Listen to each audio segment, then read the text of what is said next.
അടുത്തതായി ഈ ചിത്രത്തെക്കുറിച്ച് സംസാരിക്കുന്നത് ഇതിലെ ഒരു പ്രധാന കഥാപാത്രത്തെ അവതരിപ്പിച്ച ശ്രീ ഇന്ദ്രജിത്ത്. നമസ്കാരം ഇന്ദ്രജിത്ത്.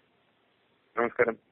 വളരെ നല്ല അഭിപ്രായമാണ് താങ്കളുടെ കഥാപാത്രത്തെക്കുറിച്ചും ലെഫ്റ്റ് റൈറ്റ് ലെഫ്റ്റ് എന്ന ചിത്രത്തെക്കുറിച്ചും ലഭിക്കുന്നത്. എന്താണ് പറയാനുള്ളത്? ഒരുപാട് സന്തോഷമുണ്ട്. കാരണം ഒന്നായിട്ട് വ്യത്യസ്തമായ വേഷങ്ങൾ ചെയ്യാനൊരു ഭാഗ്യം.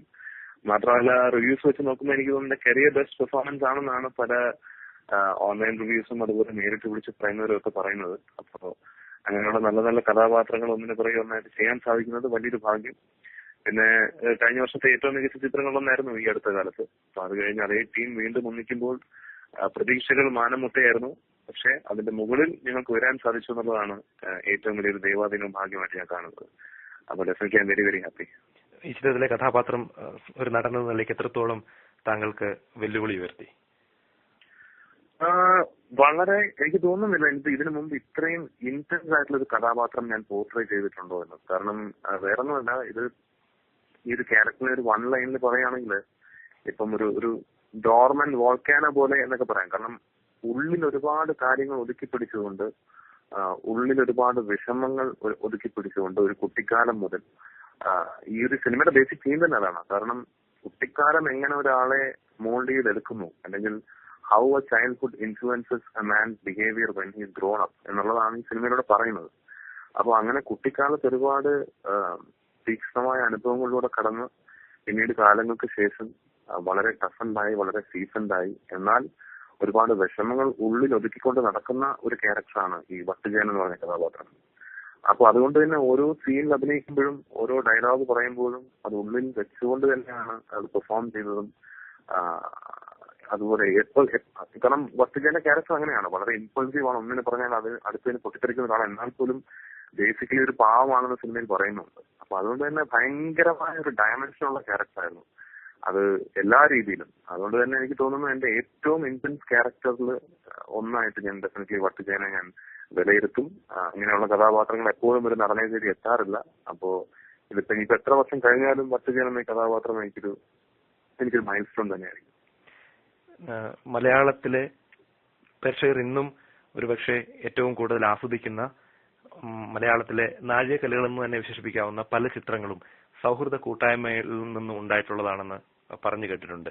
തീർച്ചയായിട്ടും ശ്രീ അരുൺകുമാർ, ശ്രീ മുരളി ഗോപി, അതുപോലെ താങ്കളും ഈ അടുത്ത കാലത്ത് എന്ന ചിത്രത്തിന് ശേഷം ഒന്നിക്കുന്ന ചിത്രമാണ് ലെഫ്റ്റ് റൈറ്റ് ലെഫ്റ്റ്. ഈ ഒരു സൗഹൃദ കൂട്ടായ്മ ഈ ചിത്രത്തിന്റെ ഒരു വിജയത്തിന് എത്രത്തോളം സഹായമായിട്ടുണ്ട്? തീർച്ചയായിട്ടും ഞങ്ങളൊരു ടീം ഒരുമിച്ച് കഴിഞ്ഞ വർഷം ഞാൻ നേരത്തെ സൂചിപ്പിച്ചതുപോലെ നല്ലൊരു സിനിമ ഒരുക്കി. അപ്പൊ ഈ വർഷം അതിലും നല്ലൊരു സിനിമ ഒരുക്കണം എന്ന് ഞങ്ങൾ തീരുമാനിച്ചു. ഡെഫിനറ്റ്ലി ഫ്രണ്ട്ഷിപ്പ് ഇപ്പൊ മുരളി എനിക്ക് തോന്നുന്നു ലാസ്റ്റ് ഞാൻ സിനിമയിൽ വരുന്നതിന് മുമ്പേ എനിക്ക് മുരളി അറിയാം. പിന്നെ മുരളിയുടെ ആദ്യ സിനിമ എഴുതുന്നതിന് മുമ്പേ ഞങ്ങൾ സുഹൃത്തുക്കളാണ്. അന്ന് മുതലേ ഞങ്ങൾ പല സബ്ജക്റ്റുകൾ ഡിസ്കസ് ചെയ്യുകയും മുരളിയുടെയും എന്റെയും നമ്മുടെ രണ്ടുപേരുടെയും സിനിമയിലേക്കുള്ള ഒരു ടേസ്റ്റിനെ കുറിച്ച് സംസാരിക്കുകയും അങ്ങനെയുള്ള ഒരുപാട് ഡിസ്കഷൻസും ടോക്സും ഒക്കെ ഞങ്ങൾ തമ്മിൽ പണ്ടുതൊട്ടേ ഉണ്ടായിട്ടുണ്ട്. അരുൺകുമാറും ഞാനും വളരെ കോയിൻസിഡന്റ്ലി ഒരുമിച്ച് ഈ രംഗത്തേക്ക് വന്നവരാണ്. കാരണം ഞാൻ എന്റെ അഭിനയരംഗം തുടങ്ങുന്നത്, എന്റെ അഭിനയ ജീവിതം തുടങ്ങുന്നത് ഒരു ടെലിസിനിമയിലൂടെയാണ്. വിജയ് തമ്പി സാർ സംവിധാനം ചെയ്ത ഒരു ടെലിസിനിമ ആനി എന്നൊരു ടെലിസിനിമയിലൂടെയാണ് എന്റെ അഭിനയത്തിലേക്ക് ഞാൻ വരുന്നത്. അതേ ടെലിസിനിമ എഡിറ്റ് ചെയ്തുകൊണ്ടാണ് അരുൺകുമാറും ഈ രംഗത്തേക്ക് വരുന്നത്. അപ്പം ശരിക്കും ഞാനും അരുണും ഒരുമിച്ച് ഇൻട്രൊഡ്യൂസ് ചെയ്യപ്പെട്ടവരാണെന്ന് വേണമെങ്കിൽ പറയാം. അതുപോലെ തന്നെ ഞാനും മുരളിയും ഈ പറഞ്ഞതുപോലെ 10-12 വർഷത്തെ പരിചയവും സുഹൃത്തുബന്ധവും ഞങ്ങൾ തമ്മിലുണ്ട്. അപ്പോ ഡെഫിനറ്റ്ലി സൗഹൃദത്തിന്റെ ഒരു കൂട്ടായ്മ എന്ന് പറയുമ്പോൾ തന്നെ ഒരു ഗിവ് ആൻഡ് ടേക്ക് എപ്പോഴും ഉണ്ടാവും. ഇപ്പം as A director and an actor ഞാനും അരുണും തമ്മിലൊരു വളരെ ഫ്രീ ആയിട്ടുള്ള ഒരു ഗിവ് ആൻഡ് ടേക്ക് ഉണ്ട്. എന്ത് കാര്യങ്ങൾ സംസാരിക്കാനും എന്ത് തുറന്ന് സജഷൻസ് പറയാനും ഒക്കെ ഒരു ഇംപ്രൊവൈസ് ചെയ്യാനും ഒക്കെ ഒരു സ്വാതന്ത്ര്യം ആസ് എൻ ആക്ടർ എനിക്ക് അരുണോട് വർക്ക് ചെയ്യുമ്പോൾ ഉണ്ട്. പിന്നെ മുരളി ആസ് എ റൈറ്റർ ഒരു കംപ്ലീറ്റ്ലി ഒരു ആക്ടേഴ്സ് റൈറ്ററാണ്. അതായത് തന്റെ കഥാപാത്രം എങ്ങനെ ആയിരിക്കണം, എങ്ങനെ സംസാരിക്കണം, എങ്ങനെ നോക്കണം എന്ന് വളരെ വ്യക്തമായ ധാരണയുള്ള ഒരു റൈറ്ററാണ്. അപ്പൊ അതുകൊണ്ട് തന്നെ അങ്ങനെ ഒരു റൈറ്റർ നമ്മുടെ കൂടെ വന്നിരുന്ന് ആ കഥാപാത്രത്തെ കുറിച്ച് പറഞ്ഞു തരുമ്പോൾ, എക്സ്പ്ലെയിൻ ചെയ്ത് തരുമ്പോൾ ഒരു ആക്ടർ എന്നുള്ള രീതിയിൽ നമ്മുടെ കൺഫ്യൂഷൻസ് മാക്സിമം നമ്മൾ ഒഴിവാക്കണം. കാരണം നമുക്ക് നമ്മുടെ ജോലി കുറച്ചുകൂടി ഈസിയാവും. അപ്പൊ ഞാൻ ശരിക്കും ഇപ്പൊ ഈ അടുത്ത കാലത്താണെങ്കിലും ഇപ്പം ഈ സിനിമയാണെങ്കിലും മുരളി എങ്ങനെ അത് വേണം എന്നെടുത്ത് പറഞ്ഞോ അതുപോലെ തന്നെയാണ് ഞാൻ ചെയ്തിരിക്കുന്നത്. അപ്പൊ മുരളി സിനിമ കണ്ടിട്ട് എന്നെടുത്ത് പറഞ്ഞു, ഇന്ദ്ര എക്സാക്ട്ലി ഞാൻ ഉദ്ദേശിച്ച പോലെയാണ്, അല്ലെങ്കിൽ ഞാൻ ഉദ്ദേശിച്ച ഒരുപടി മുകളിൽ പോയി എന്ന് വരെ മുരളി എന്നെടുത്ത് പല സീനുകളും ഷോട്ടുകളും കണ്ടിട്ട് പറഞ്ഞു. അപ്പോ അങ്ങനെയുള്ളൊരു വളരെ ഓപ്പൺ ആയിട്ട് സമ്പാദിക്കാനും സംസാരിക്കാനും ഡിസ്കസ് ചെയ്യാനും ഇംപ്രൊവൈസ് ചെയ്യാനും ഉള്ളൊരു സ്വാതന്ത്ര്യം സുഹൃത്തുക്കൾ എന്നുള്ള നിലയിൽ നമുക്ക് 3 പേരുടെയും ഇടയിലുണ്ട്. അതുകൊണ്ട് തന്നെ ആയിരിക്കാം കഴിഞ്ഞ വർഷത്തെയും അതുപോലെ തന്നെ ഈ വർഷത്തെയും ഏറ്റവും മികച്ച 2 ചിത്രങ്ങൾ എനിക്ക് ചെയ്യാൻ സാധിച്ചത്. അത് ഇനി അങ്ങോട്ട് ഇങ്ങനെ തന്നെ പോട്ടെ, ഇതിലും നല്ല ചിത്രങ്ങൾ പ്രേക്ഷകർക്ക് നമുക്ക് സമ്മാനിക്കാൻ പറ്റട്ടെ എന്ന് ഞാൻ പ്രാർത്ഥിക്കുന്നു.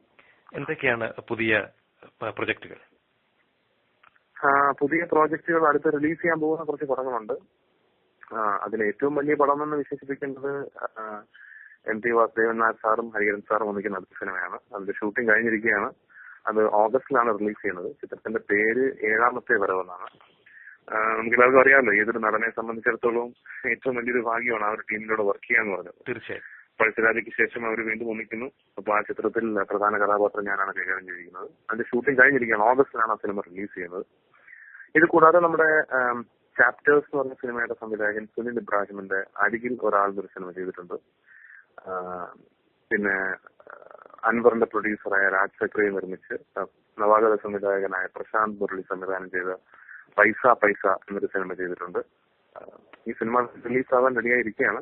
ഇത് കൂടാതെ ഇപ്പൊ അഭിനയിച്ചുകൊണ്ടിരിക്കുന്ന സിനിമ ഞാനും മുരളി ഗോവിന്ദൻ ഒരുമിച്ച് ഞങ്ങൾ വീണ്ടും ഇപ്പം ലെഫ്റ്റ് റൈറ്റ് ലെഫ്റ്റിന് ശേഷം വീണ്ടും അഭിനയിച്ചുകൊണ്ടിരിക്കുന്ന സിനിമയാണ് ഇപ്പം ഷൂട്ടിംഗ് നടന്നുകൊണ്ടിരിക്കുന്ന സിനിമ. അതിന്റെ പേര് കാഞ്ചി എന്നാണ്.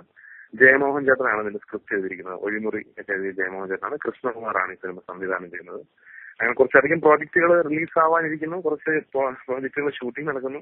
അപ്പൊ ഏതായാലും ഈ വർഷം എനിക്ക് തോന്നുന്നു 2013 എന്റെ കരിയറിൽ ഏറ്റവും മികച്ച വർഷമായിട്ട് ഞാൻ കണക്കാക്കുന്നു. കാരണം അത്രയധികം വ്യത്യസ്ത വേഷങ്ങളും വ്യത്യസ്ത സിനിമകളും, എന്നാൽ ഒന്നിനൊന്ന് മെച്ചപ്പെട്ട സിനിമകളിൽ ഇവിടെ പ്രേക്ഷകരുടെ മുന്നിലെത്താൻ സാധിച്ചു. അത് ഡെഫിനറ്റ്ലി വലിയൊരു ഭാഗ്യമായിട്ട് ഞാൻ കാണുന്നു. അപ്പൊ ആമയും കഴിഞ്ഞു. പിന്നെ ആമയും ഈ വർഷത്തെ ഏറ്റവും വലിയൊരു വിജയമാണ്. അത് കഴിഞ്ഞിട്ട് ലെഫ്റ്റ് റൈറ്റ് ലിസ്റ്റും അതുപോലെ ഗംഭീര അഭിപ്രായം നേടി മുന്നേറുന്നു. അപ്പം ഒരുപാട് സന്തോഷമുണ്ട്. ഇതിനോട് ചേർത്ത് ഞാൻ ചോദിക്കട്ടെ, 2ാമൂഴം എന്ന സിനിമയെ സംബന്ധിച്ചിട്ടുള്ള ചില വാർത്തകൾ പല രീതിയിൽ വന്നിട്ടുണ്ടായിരുന്നു. താങ്കളാണ് ആ ചിത്രത്തിൽ പ്രധാന കഥാപാത്രം അവതരിപ്പിക്കുന്നത് എന്ന രീതിയിൽ വരെ ചില വാർത്തകൾ വന്നു. എന്താണ് ആ ചിത്രത്തെ കുറിച്ച് അതിന്റെ ഒരു ഇപ്പോഴത്തെ അവസ്ഥ? ഇല്ല, എനിക്ക് അതിനെക്കുറിച്ച് അങ്ങനെ ഒരു വാർത്ത ഇതുവരെ അങ്ങനെ കൺഫേംഡ് ആയിട്ട് അല്ലെങ്കിൽ അങ്ങനെ ഒരു സംഭവം എന്റെ അടുത്ത് സംസാരിക്കപ്പെട്ടിട്ടില്ല. പക്ഷെ ഹരിഹരൻ സാറ് ഈ പറഞ്ഞതുപോലെ 7ാമത്തെ വരവ് എന്ന സിനിമയിൽ ഞാൻ അഭിനയിക്കുകയും അതിലെ എന്റെ പെർഫോമൻസ് കണ്ടിട്ട് ഒരുപാട് സന്തോഷിക്കുകയും എന്നെ അഭിനന്ദിക്കുകയും ഒക്കെ ചെയ്തിരുന്നു രണ്ടുപേരും, ഹരിഹരൻ സാറും MT സാറും രണ്ടുപേരും. അപ്പം അതുകൊണ്ട് തന്നെ ഡെഫിനറ്റ്ലി അവർ ഈ ഒരു പ്രോജക്ട് ചെയ്യുമ്പോൾ എന്നെ കൺസിഡർ ചെയ്യും, അല്ലെങ്കിൽ ഇനിയും നമുക്ക് സിനിമകൾ ചെയ്യണമെന്ന് രണ്ടുപേരും എന്റെ അടുത്ത് പറയുകയുണ്ടായി. അപ്പൊ അത് 2ാമൂഴമാണ്. 2ാമൂഴത്തിന് ഡിസ്കഷൻസ് നടക്കുകയാണ്. അപ്പൊ അത് എപ്പോഴാണ് തുടങ്ങുന്നത്, എപ്പോഴാണ് സ്ക്രിപ്റ്റ് കംപ്ലീറ്റ് ആവുന്നൊന്നും തീരുമാനമായിട്ടില്ല. പക്ഷെ അങ്ങനെ എന്നെ വെച്ച് അങ്ങനെ ആ ഒരു സിനിമ പ്ലാൻ ചെയ്യുന്നു എന്നുള്ളൊരു ന്യൂസ് തെറ്റാണ്. കാരണം എന്റെ അടുത്ത് ഇവർ അങ്ങനെ പറഞ്ഞിട്ടില്ല. ആ സിനിമയുടെ ഒരു ഭാഗം ഞാൻ ചിലപ്പോൾ ആയേക്കാം. കാരണം അതിനകത്ത് ഒരുപാട് കഥാപാത്രങ്ങളുള്ള സിനിമയാണ്. ഒരുപാട് ക്യാരക്ടേഴ്സ്, വളരെ ഇമ്പോർട്ടന്റ് ആയിട്ടുള്ള ഒരുപാട് ക്യാരക്ടേഴ്സ് ഉള്ള സിനിമയാണ്. അപ്പൊ ഡെഫിനറ്റ്ലി അപ്പൊ ഈ സിനിമയിൽ ഇപ്പൊ ഞാൻ ആ ഒരു കൂട്ടുകെട്ടിന്റെ ഒപ്പം ഞാൻ പ്രവർത്തിച്ചത് കൊണ്ട് തന്നെ അടുത്തൊരു സിനിമയിൽ നല്ലൊരു വേഷം എനിക്ക് ആ സിനിമയിൽ ഉണ്ടാവും എന്ന് ഞാൻ പ്രതീക്ഷിക്കുന്നു. ആ ഒരു ശുഭാപ്തി വിശ്വാസത്തിലാണ് ഞാൻ. മാത്രമല്ല 2ാമൂഴം ഒരുപാട് ടോക്ഡ് അബൌട്ട് ആയിട്ടുള്ള സബ്ജക്റ്റ് ആണ്. എനിക്ക് തോന്നുന്നു എന്റെ സ്ക്രിപ്റ്റ് ഒക്കെ ആയി വരുമ്പോൾ അല്ലെങ്കിൽ അത് തുടങ്ങുമ്പോൾ ഇനിയും സമയം എടുക്കുമെന്നാണ് എനിക്ക് തോന്നുന്നത്. അപ്പൊ അതുകൊണ്ട് ഒരു വ്യക്തമായ ധാരണ ആ പ്രോജക്റ്റിനെ കുറിച്ച് എനിക്കില്ല. പക്ഷെ ഡെഫിനറ്റ്ലി ഈ ഒരു ടീമിന്റെ കൂടെ വീണ്ടും വർക്ക് ചെയ്യാൻ എനിക്ക് ആഗ്രഹമുണ്ട്. വീണ്ടും വർക്ക് ചെയ്യാമെന്നാണ് അവർ രണ്ടുപേരും എടുത്ത് പറഞ്ഞിരിക്കുന്നത്. അപ്പം അതിലെനിക്ക് ഒരുപാട് സന്തോഷം. വളരെയധികം നന്ദി ഫോറം കേരളത്തോട് സംസാരിച്ചതിന്. ലെഫ്റ്റ് റൈറ്റ് ലെഫ്റ്റ് എന്ന ചിത്രം വലിയ വിജയമാകട്ടെ. അതുപോലെ വരാനിരിക്കുന്ന പ്രൊജക്ടുകൾക്കൊക്കെ വിജയാശംസകൾ നേരുന്നു. Thank you.